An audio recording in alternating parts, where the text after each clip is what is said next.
Hello hello Matbar সাহেব, হ্যাঁ এই যে আমি আপনার জমি থাকবে আসছি। ও আমার দাম থাকবে হাগো আত্মা পরে হাইগে টেকে তারপর বাদ চলে যাইও।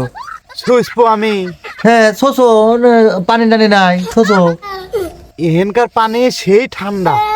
পানি ঠান্ডা আমি কি করবো রে বা এ বা তুমি কি একবার ইয়ে হয়ে গেছে না? আমি একটা মাতবার মানুষ, আমি তোমার ওই পানি গরম করে নিয়ে যাবো নাকি?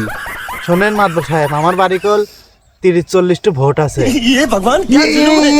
শোনো শোনো শোনো, তুমি যখন ফোন টোন কাটো না, আমি পানি গরম করে নিয়ে এসেছি বুঝছো? তোমার শোষা আমি শোষা দেবো তোমার, তুমি চুপ করে ওনে থাকো, আমি পানি গরম করে নিয়ে আসতেছি। থাকো থাকো থাকো। गाड़ी स्टार्ट कर। এই বেটা শালা, তুই এই চড়ার মধ্যে হাঁকবে আসছো কে? আমার বাড়ির এবার কত সুন্দর সিয়ে আছে, ওই জায়গায় হাঁকবো, কত সুন্দর গরম গরম পানি। মাতবর সাহেব, এরপরে তাহলে আপনি বাড়ির দেখো লাগবে। এই যাস যাস, তুই সব করিস আমার বাড়িতে। ये भगवान क्या जुल्म है। মাতবর সাহেব হয়েছে। चल